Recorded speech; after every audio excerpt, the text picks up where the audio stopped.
বন্ধুরা কেমন আছো তোমরা? আশা করি সবাই ভালো আছো। সুদেবী কিচেনে তোমাদের সবার স্বাগত। আজ বানাবো আমি পালং শাক।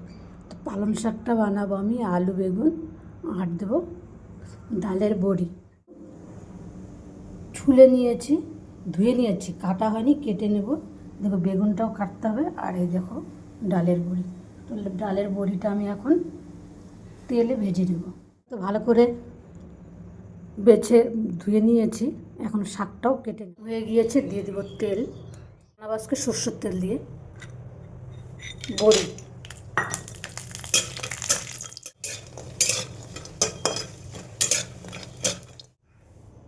দিয়ে দেবো তেল, কাঁচা লঙ্কা একসঙ্গে রেখে দিয়েছি, একটা শুকনো লঙ্কা, আর দেবো রাঁধুনি সম্বারা।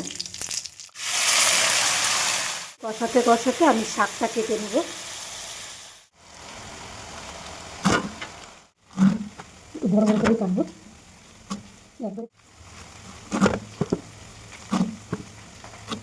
শাক কেটে নিয়েছি, হালকা একটু কষিয়ে নিয়েছি। এবার দিয়ে দেবো স্বাদ মতো লবণ, হলুদ গুঁড়ো, দিয়ে দেবো শাকগুলো।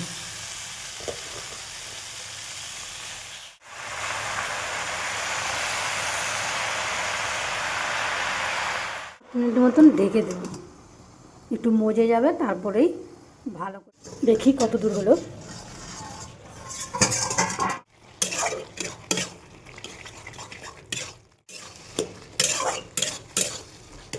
হয়ে গিয়েছে। দেখো পালং শাক দিয়ে তো মানুষের অনেক কিছুই খায় বন্ধুরা। পালং পনির, পালং শাক দিয়ে ঘন্টও খাওয়া যায়। একবার এইভাবে বানিয়ে খেয়ে দেখো, আশা করি তোমাদের খুব ভালো লাগবে।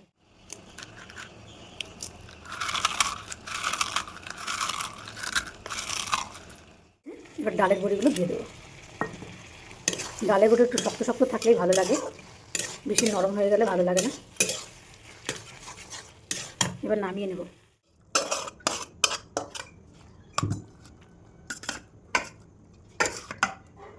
বন্ধুরা আমি যেভাবে বানালাম তোমরা একবার বানিয়ে খেয়ে দেখো, আর যদি ভালো লাগে তাহলে একটা লাইক কমেন্ট শেয়ার করো, চ্যানেলটিকে সাবস্ক্রাইব। ভিডিওটা এখানেই শেষ করছি। তোমরা ভালো থেকো, সুস্থ থেকো। দেখা হবে পরে একটা ভিডিওতে। ধন্যবাদ।